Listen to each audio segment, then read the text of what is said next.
different ISOCs in different universities. And I used to think nothing of it. I used to go there and then just take questions and answers and these kind of things. I went to one particular university, okay? And this university was outside of London. And I was doing a Q&A session about Islam, okay? This is like a normal Q&A session. And a lot of the questions at that particular time, and even now this will be the case, but more so then, was about gender-related issues, about women's rights in Islam, about inheritance, about this, about that. So obviously, I would quote the verse, literally just quote the verse and say, this is what Islam says, 1, 2, 3, that's it, yeah? And obviously I'd have a bit of what you call apologetic element, and this is why, and trying to rationalize it and all this kind of thing. You might have seen the videos before. This was one of my first times doing this, actually. And then after I'd done the Q&A session, I realized that ISOC was there, but the FemSOC was there as well. If you don't know what FemSOC is, it's Feminist Society, yeah? And I saw this very weird alliance between some of the sisters, not all of them, there were some of the sisters in that ISOC with the FemSOC. And then when I finished the Q&A, I went back and they said it was a fantastic speech, we loved how you answered the questions, it was brilliant. I said, all right, thank you so much, whatever. But there's a problem. They said one of the sisters found what you said problematic and she wants to talk to you. She actually happened to be, an important sister, yeah? So I said, fine, let me speak to her, let's see what she has to say. So I spoke to her. She said, look, me and a few of the other sisters have a real problem with what you said. I said, what is it exactly that you had a problem with so I can, refine it for next time? They said, look, well, this particular one, she said, first and foremost, she goes, I don't even see the need or the legitimacy of a man speaking about women's rights anyway. So I thought, okay, no problem. But then you have the issue of the Prophet Muhammad doing that because he's a prophet, he's a man, and he spoke about women's rights. I mean, this was a very low-level conversation, right, as you can imagine. No, but then the next thing that she said actually shocked me and disturbed me to the core. She said he was wrong. And she was wearing hijab, and she was wearing abaya, and this and that. She goes, he was wrong to do that. And she said, and then she went further. I thought she was going to stop there. And as she was speaking, I thought maybe her friends would correct her. Like, come on, you can't say this, you can't go that far. Yeah? No, some of her friends were like, their facial expression wasn't convinced either way. Some of her friends were like, okay, well, maybe. And then she said a phrase, which I found I will never forget what she said. She goes, why is it, when you speak about inheritance and these issues of inequality, yeah? Why are you telling people about the bad things about our religion? That's what she said. Bad things about our religion is obviously a statement of kufr. I didn't make takfir of her this time. No, because she was jahil. I mean, at the end of the day, she was ignorant. I mean, you can't make takfir of everyone. Only one is very clear.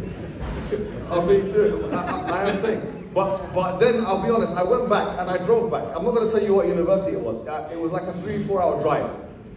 As I was driving, that thing was being, wallahi, replayed in my head, like those words were being replayed in my head. I went back, I remember what happened. I went into the room, I slept on the bed, and I was looking up into the ceiling, and that voice just kept coming, her voice just coming up. Wallahi, I couldn't sleep. I was thinking, this exists. This is shocking, this exists. This is widespread in the Muslim community in Britain. I was shocked by it. And between us, I mean, I've got a medical condition in my brain, yeah, where it's like a little, you can call it a tumor or something. So it gives me headaches, like very unimaginably painful headaches, sickening headaches, the worst pain. I've been in all different kinds of pain. This one it takes the candle, it takes the, what do you call it?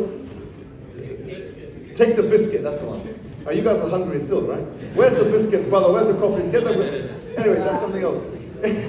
And this one took the biscuit, right? So anyway, they invited me to come back to that university.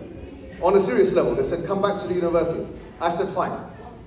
And that university, there was 2 camps. One camp, which were proper for me, like, yeah, this guy needs to come back. He was saying the right thing. These guys, this is the one that we need.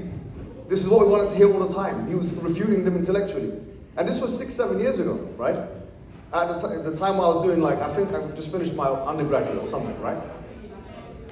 The other group was like, no, this guy is, they didn't use the word misogynist. Now they're using it more freely, yeah, because of the Andrew Tate connection. No thanks to Andrew. He came out of prison, but he could be in a different kind of prison. Yeah? That's what happened. You take bullets for him, I take bullets for Andrew today. I mean, listen. Anyway, the point is this. But they were like, this guy, he's a fundamentalist, or, whatever, yeah? They were using different terms. So there were two groups. One were staunchly for me, and the other group was staunchly against me. I went in, and wallahi, it's a vulnerable moment, so I'm just telling you the truth. Because I'm overthinking, I was thinking about this situation, and that thing was replaying. I went into the university, and then I saw the people there, they were sitting down, and I saw them start to fight each other. Like, not fight physically, I mean, it wasn't that bad. As soon as I came in, I saw them like start talking to each other, start shouting and this and for, and the strong for and the strong against. I don't know what happened, but something came about in my mind, my brain. It triggered that tumor or whatever, it triggered it.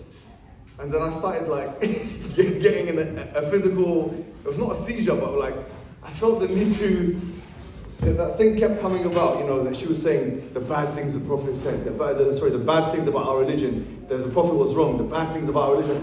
And I saw her again, and as soon as I saw her, Uqsum billah, wallahi, I saw the woman that said that. I started to vomit coming. Wallahi, I was so sickened by it.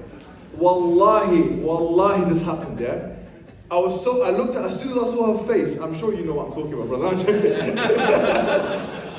As soon as I saw her face, I'm kidding. As soon as I saw her face, I just felt the vomit. So I didn't want to vomit all over these people, right? So I was like, run into the toilet. So I ran to the toilet trying to open it. Before I got to the toilet, I was vomiting all over the floor. I swear to God, wallahi, yeah. And then I was going to collapse from I felt so fainting. So they took me to the hospital. Yeah? And they took me to the hospital and they gave me morphine, which I later developed a dependency to. That's another story. And then I went on Twitter and you guys know what happened after. So I know all about addiction. No, but there's a difference between dependency and addiction. Anyway, look. So then after that moment, and this is seriously what happened, I said to myself, I can never put myself in a position like this again. And you learn from your mistake. And I said, no, this has to be done as a group. I'm not going to go into a place where this is going to happen. I need a group. Because you feel alone. Imagine doing this all by yourself. Do you get it? You go in there and these people are, and what are you doing, right?